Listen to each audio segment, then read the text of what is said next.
আলহামদুলিল্লাহ ওয়াসসালাতু ওয়াসসালামু আলা রাসূলিল্লাহ ওয়া আলা আলিহি ওয়া সাহবিহি ওয়া মান আম্মা বা'দ। দাজ্জালের অনুসারী বেশিরভাগ ইহুদি এবং মহিলা এই বিষয়ে যে হাদিস আসছে এটা নিয়ে প্রশ্ন করেছেন। যে হাদিস, এগুলো মূল হাদিস অনেক শক্তিশালী, পাকাপোক্ত সহিহ মুসলিম সহ অন্যান্য কিতাবে আসছে এবং ইহুদিদের 70,000 এই সংখ্যাও মেনশন করা হয়েছে। সেই সাথে মহিলারা অনুসারী হবে এটাও বলা আছে, মহিলাদের সংখ্যা বলা হয়নি। এবং ইহুদি বলার পরে যখন মহিলারা আলাদা উল্লেখ হয়েছে, এর অর্থ হলো মহিলাদের ইহুদি হওয়ার শর্ত নয়, ইহুদি ছাড়াও অনেক মহিলা যারা মুসলমানদের পরিচয় নিয়ে তারা থাকেন কিন্তু সচেতন না।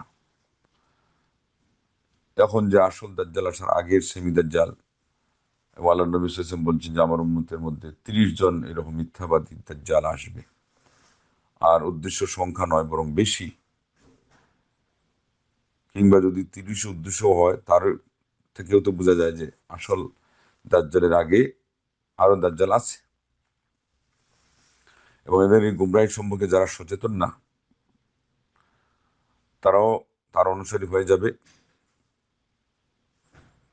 আর ইহুদিদের সাথে তো তার মিল আছেই, সেখান থেকেই তারা দাজ্জাল আসার আগমনের যে প্রস্তুতি এগুলো তারা নিচ্ছে। যেখানে দাজ্জালের ধ্বংসলীলা হবে তারা সেই জায়গাতেই বাবুল্লুদ, এখানে তারা আরো এয়ারপোর্ট করে রাখতেছে। তাদের মনে মনে এটাই তাদের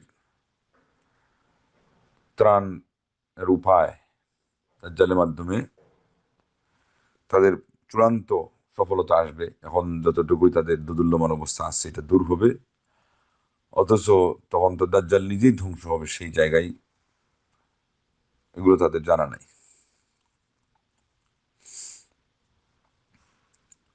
আল্লাহ নবী ঈসা আলাইহিস সালামের, এই জন্য ওনারও নাম মাসিহ, আর তারাও ওটার নাম দিয়েছে মাসিহ। তাদের এই মাসিহ তো হাদিসেও দেওয়া আছে, এটার জন্য যে তার এক চোখ মুসা থাকবে, তার মানে ওটা বন্ধ থাকবে, এবং এই জন্য তাকে বলে কানা দাজ্জাল। কানা বলা হয় এক চোখ যার নাই, আর দুই চোখ না থাকলে বলা হয় অন্ধ। আল্লাহ নবী সাল্লাল্লাহু আলাইহি ওয়াসাল্লাম তার বর্ণনাতে বলছেন যে নষ্ট হয়ে যাওয়া আঙ্গুরের মতো করে তার সেই চোখের চিত্র, এটাও ভয়ানক হবে। কিন্তু এরপরও তারা এটার জন্য একেবারে উদ্গ্রীব, কারণ তাদের ওই নেশা পেয়ে গেছে। তারা তাকেই তাদের নেতা হিসাবে অপেক্ষমান আছে এবং ওইটার আয়োজন করছে, প্রস্তুতি নিচ্ছে। এই করতে গিয়েই তারা এখন তাদের দৌরাত্ম যখন যেটা সুযোগ পায় তারা চালায়। ফিলিস্তিনে তাদেরকে যারা জায়গা দিল থাকার জন্য, তাদের উপর তারা জুলুম নির্যাতন চালাচ্ছে। এটার আরেকটা কারণ হলো তারা উদ্বাস্তু, ঠিকানা নাই। তো তারা বলতে চায় যে তোমাদের তো সারা পৃথিবী আছে, আমাদের জায়গা নাই, তো আমরা এখানে আসছি যেন আমাদের থাকতে দাও। যাই হোক, যারা উদ্বাস্ত হয় তারা সাধারণত ওইরকম স্বভাবেরই হয়। যে কোনো এই আবাদি এলাকায়, আবাদি বলতে এখানে যেখানে মানুষ বসবাস করছে সেই জায়গায়, আমাদের কিছু পরিবেশ আছে আবার এটা বিপরীত। তো আবাদ অনাবাদ, যেখানে মূলত বিল্ডিং বাড়ি হয়ে যায় সেখানে মূলত সেখানে আবাদি শব্দটা বলার কথা। যাই হোক, তো ওই জায়গায় যদি আবার কিছু লোক থাকে তারা হলো অনাবাদি, তাদের অন্ন বস্ত্র বাসস্থান নিশ্চয়তা থাকে না, তখন কিন্তু ওখান থেকেই সন্ত্রাসী তৈরি হয়, ওখান থেকেই দুর্নীতিবাজদের জন্ম নেয়। তারা আবার একজোট হয়ে যদি কোনো চক্র পরিচালনা করে তখন পুরো এলাকাবাসী আর তাদের ঘুম ঠিক মতো হয় না। তো এইভাবেই এদের যেহেতু উদ্বাস্ত, তারা এখন অন্য জায়গায় হামলা চালাচ্ছে না, যাইতেও পারছে না। তো এখানে প্রতিবেশী আশপাশে যারা ফিলিস্তিনের মুসলমান তাদেরকে আশ্রয় দিয়েছিল, এদেরকেই তারা এখন উৎপাত করে কষ্ট দেয়। তো আল্লাহ রাব্বুল আলামিন, তার কিছু হেকমত আছে সৃষ্টিকুলের মধ্যে তিনি এইভাবে পরীক্ষা নিরীক্ষা করার জন্য রাখছেন, ওদেরকেও আমাদেরকেও দিয়েছেন, আমরা যাতে দাজ্জালি ফিতনা সহ অন্যান্য ফিতনা থেকে বাঁচতে পারি। বাঁচতে গেলে কি ব্যবস্থা নেওয়া লাগে? সব ধরনের গুমরাহি থেকে বাঁচা লাগে।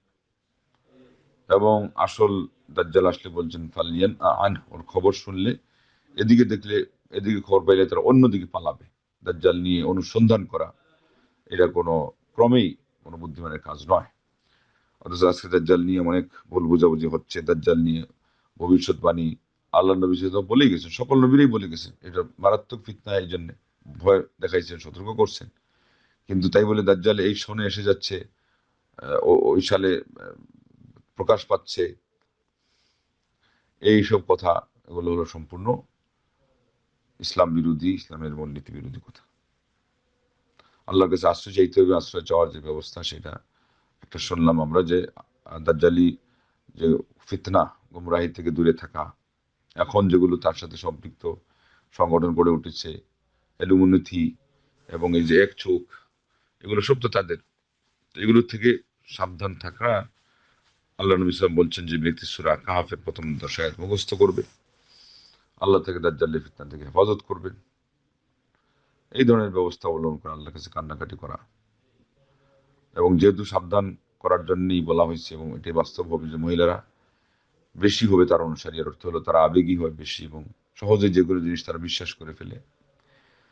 এই জন্য এই ঘটনা ঘটবে। অতএব ইনাদেরকে আরো বেশি সাবধান হতে হবে, দিনের ব্যাপারে জ্ঞান অর্জন করা, সচেতন হওয়া এবং আল্লাহর কাছে কান্নাকাটি করা ছাড়া তো আর কোনো পথই নেই। সবাইকে এটা করতে হবে, যাদেরকে যে বিষয়ে বেশি ভয় দেখানো হয়েছে বা সাবধান করতে ইসলাম আমাদেরকে বলেছে, উদ্বুদ্ধ করেছে, তাদেরকে আরো বেশি সাবধানী হওয়া উচিত। আল্লাহ সবাইকে হেফাজত করুক। দাজ্জালি ফিতনায় পড়ে গেলে তো ইমান বাঁচবে না, ইমান না থাকলে জান্নাতেও যাওয়া যাবে না। এই কঠিন ফিতনা থেকে আল্লাহ পাক আমাদের সবাইকে রক্ষা করুন। আমিন।